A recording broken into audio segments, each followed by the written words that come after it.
হিন্দুস্তানে আছে এক একটা নবীর কবর 18 থেকে 22 ফুট লম্বা। এক একটা নবীর কবর 18 থেকে 22 ফুট লম্বা। কোন জায়গায়? রাজ্যটার নাম হলো পাঞ্জাব আর জায়গাটার নাম হলো বারাস। জায়গাটার নাম মোবাইল আছে, আমাদের মোবাইল আছে, আমাদের মোবাইল আছে, ইউটিভি আছে। এখানে কেবেন 12টা নবীর কবর,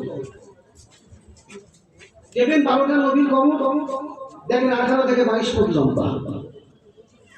এই যুবকেরা ইংরেজ রাজত্ব করেছে ভারতে কিছুক্ষণ 200 বছর। আমাদের কষ্ট হচ্ছে 11টা বাজবে, নেমে যাও। কত পুলিশ ঘুরছে, কাসেম সিদ্দিকী কখন বেরোবে? তুমি আমাকে চিনোনি, তোমার নিয়ে আসার পর আমাকে চেনো। সারা রাস্তা পুলিশ, বুঝতে পারছি কাসেম সিদ্দিকী কখন বেরোবে? তো বেরিয়ে যাবো রে বাবা, কি বাস দিয়েছি, এত পুলিশ দেওয়ার দরকার? বাসটা আমি কিছু দিই, আমি তো ফকির आदमी আছে ফকির। हम आए हैं फुरफुरा दरबार शरीफ से कुछ बताने के लिए। ये लोग सुनने के लिए तैयार हो जाएंगे, हम बताने के लिए तैयार हो। ईश्वर चंद्र विद्यासागर कहते हैं for the nothing everything he has a great of Muhammad sallallahu alaihi wasallam, he has a perfect of Muhammad sallallahu alaihi wasallam। Ishwar Chandra Vidyasagar বলছেন এই দুনিয়ার মানবেরা, এই দুনিয়ার সন্তানেরা, দুনিয়া যদি কোনো নেতাকে মানতে চাও, দুনিয়া যদি কোনো মহাপুরুষকে মানতে চাও, মুসলমানের নবী মুহাম্মদকে মানো। দুনিয়ায় শান্তি পাবে, কবরে শান্তি পাবে, আখিরাতে নাজাত পেয়ে যাবে। একটু জোরে বলুন না সুবহানাল্লাহ। নারে তাকবীর, নারে তাকবীর, নারে আলো, ঘরে ঘরে সিদ্দিকী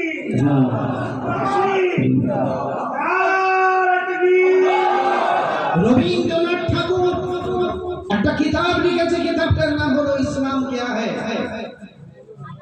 ইসলাম क्या है 63 পৃষ্ঠা শুনো। রবীন্দ্রনাথ ঠাকুর বলেছে তুমি আমার দাড়িকে দেখে ঠাট্টা করো না, আমার মাথার টুপিকে দিয়ে ঠাট্টা করো না, আমার হাতে যে লাঠি আছে এই লাঠিকে দেখে তোমরা ঠাট্টা করো না, আমার গায়ে যে জুব্বা আছে এই জুব্বাকে দিয়ে ঠাট্টা করো না, আমি যে টুপি মাথায় দিয়েছি, হাতে লাঠি নিয়েছি, হাতে আমার একটা তসবিহ আছে। যে মুহাম্মদ 63 বছর হায়াত পেয়েছে, 63 বছর ভেতরে একটা নেতা সে মিথ্যে কথা বলে না।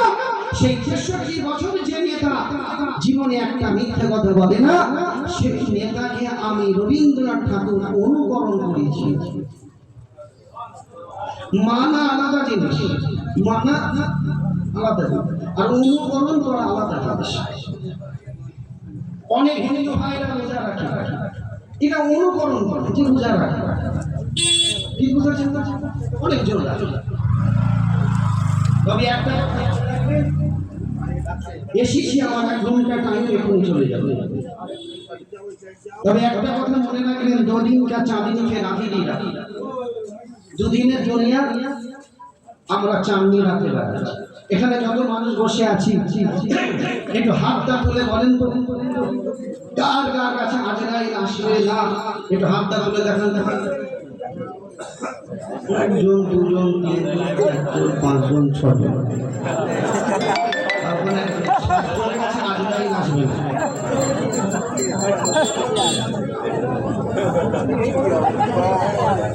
আচ্ছা ওনাকে জিজ্ঞাসা করেন তো ওনাকে কেন আজরাইল আসবে? এটা মুসাফা করে, এটা মুসাফা করে দিকে আসে। এই আমি হাত বাড়াচ্ছি, আপনি বসে আছেন, মুসাফা করেন। আপনার তকদির বড়, আমি মুসাফা করছি। আমার সঙ্গে মুসাফা করতে গেলে 3 ঘন্টা লাইন দিয়ে দাঁড়াতে হয়, অহংকার করে বলি। আপনার কাছে আজরাইল আসবে না কি ব্যাপার? ও বুঝা তবে মাঝে মাঝে আমি চেক করবো কি আমার আওয়াজ শুনছে। আর কে চিন্তা করছে ঠোঁট পালিশ কোন পালিশের ফোন নম্বর কি করে নেবো? এই আজকে যে জগৎ এটা হচ্ছে,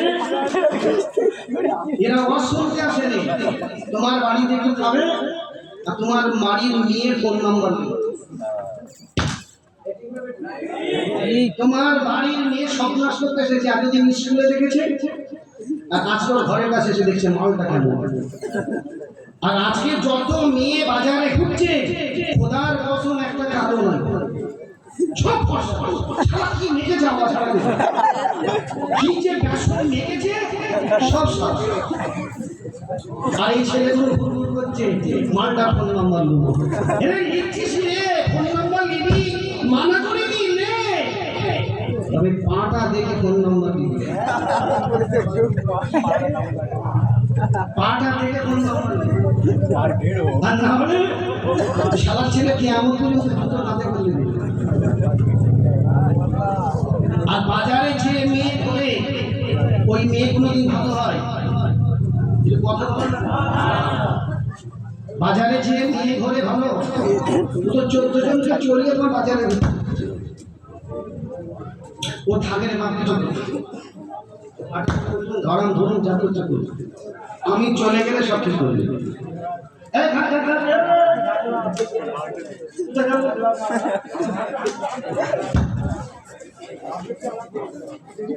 পুষ্টিকে সালাম তুমি হাত দিয়ে। আজকের এই গ্রামটার নাম আমি ভুলে গেছি, নন্দী ঘাটি। বাবা আমার জীবনে আসে এই পায়রাডাঙ্গা রেলগেট পার হয়ে বাঁ দিকে যাবে, ডান দিকে যাবে, ওই যে মসজিদ আমার হাতের তৈরি, আমি তৈরি করেছি। ওই মসজিদে 150 বস্তা সিমেন্ট আমার দেওয়া আছে। সবার বাড়িতে বাড়িতে গিয়ে আমি কালেকশন করেছি। একদম বাজার পার হয়ে জর্দার দোকান আছে, জর্দা, ওনার মা নহুজুরের মুড়ি 21, 22, 23 সালের সাথে আমার বাড়িতে ওনার মা থাকে। ওনার মায়ের চেহারা দেখলে সগিরা গোনা মা হয়ে যাবে ইনশাআল্লাহ, এত নূর চমকাচ্ছে, কিন্তু দুনিয়া থেকে চলে গেছে। এই যুবকেরা এই মায়েরা বোনেরা বেটিরা, আমার নবী পাকের সঙ্গে দুনিয়ার কোনো সৃষ্টির তুলনা করা যায় না, যেতেই পারে না বাবা। আজকে রবীন্দ্রনাথ ঠাকুর বলছে আমি নবী মুহাম্মদকে অনুকরণ করি, আমি নবী মুহাম্মদকে অনুকরণ করি। ঈশ্বরচন্দ্র বিদ্যাসাগর বলছেন for the nothing everything he has created Muhammad সাল্লাল্লাহু আলাইহি সাল্লাম। ও ভাইয়েরা, আর ফুরফুরা পীর মুজাদ্দিদ জামান আমার দাদা আপনাদেরও দাদা হুজুর তিনি বলে গেছেন এই পশ্চিম বাংলার জমিনে জীবনে হিন্দু মুসলমানের দাঙ্গা হবে না। আমি আবু বকর বলে যাচ্ছি হিন্দু মুসলমান এই পশ্চিম বাংলায় অনেক শান্তিতে থাকবে। আমি আবু বকর দোয়া করে যাচ্ছি। ও ভাইরা, ফুরফুরা পীর আবু বকর সিদ্দিক বলে গেছেন এ পশ্চিম বাংলার মুসলমানেরা তোমরা যতদিন বাঁচবে হিন্দু ভাইয়ের দোকান থেকে মিষ্টি কিনে শুক্রবার জুম্মার দিনে নামাজ পড়ার আগে ওই মসজিদ থেকে মিষ্টি কিনে মসজিদের ভেতরে ঢুকবে। ওই হিন্দু ভাইয়ের দোকান থেকে মিষ্টি কিনে জুম্মার দিনে মসজিদে ঢুকে এক জায়গায় মিষ্টি খাবে। আর হিন্দু ভাইয়ের দোকানের মিষ্টি যদি মসজিদে বসে একসঙ্গে যদি খেতে পারো, খোদার কসম আমি আবু বকর বলে যাচ্ছি কিয়ামত পর্যন্ত পশ্চিম বাংলার হিন্দু মুসলমান আল্লাহ পাক এদেরকে চিত্তরের মতো শান্তিভাবে আল্লাহ রেখে দিবে। আর আজও পর্যন্ত আমরা হিন্দু ভাই দোকান থেকে মিষ্টি কিনি, এ কথা বলে না কেন? ইমাম সাহেব দব্বর করে খায়, বেশি ইমামদের সুগার, বেশিরভাগ ইমাম সাহেবের সুগার, তবে ইমাম সাহেব সুগার না, খুব কন্ট্রোল করে।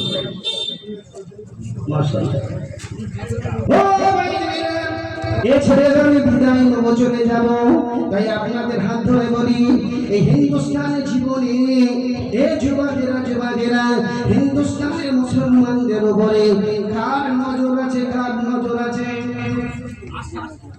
একটু কথা বলেন।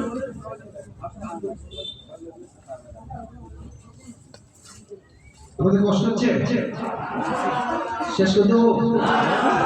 তাহলে হিন্দুস্তানের মুসলমানদের উপরে নজর আছে কার? নবী।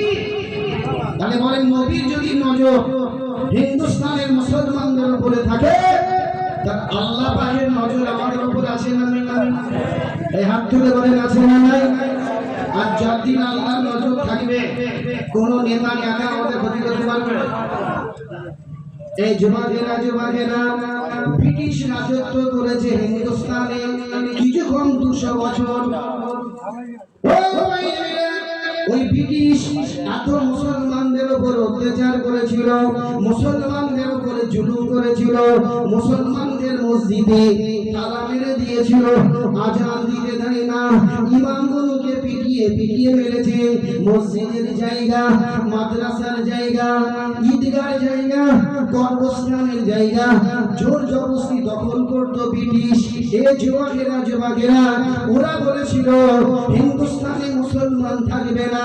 ও ভাইরা, হিন্দুস্তানি মুসলমানদেরকে আল্লাহ হেফাজতের সঙ্গে রেখেছে, কিন্তু ব্রিটিশ কিন্তু ধ্বংস হয়েছে।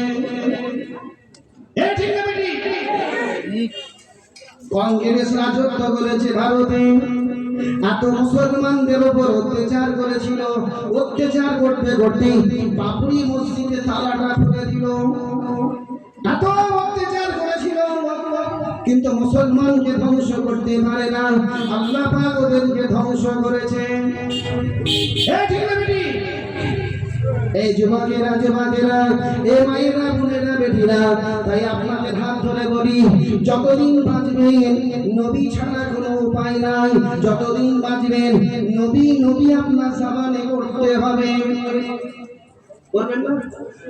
করতে হবে। যতদিন বাঁচবেন নবী ছাড়া কোনো উপায় নেই।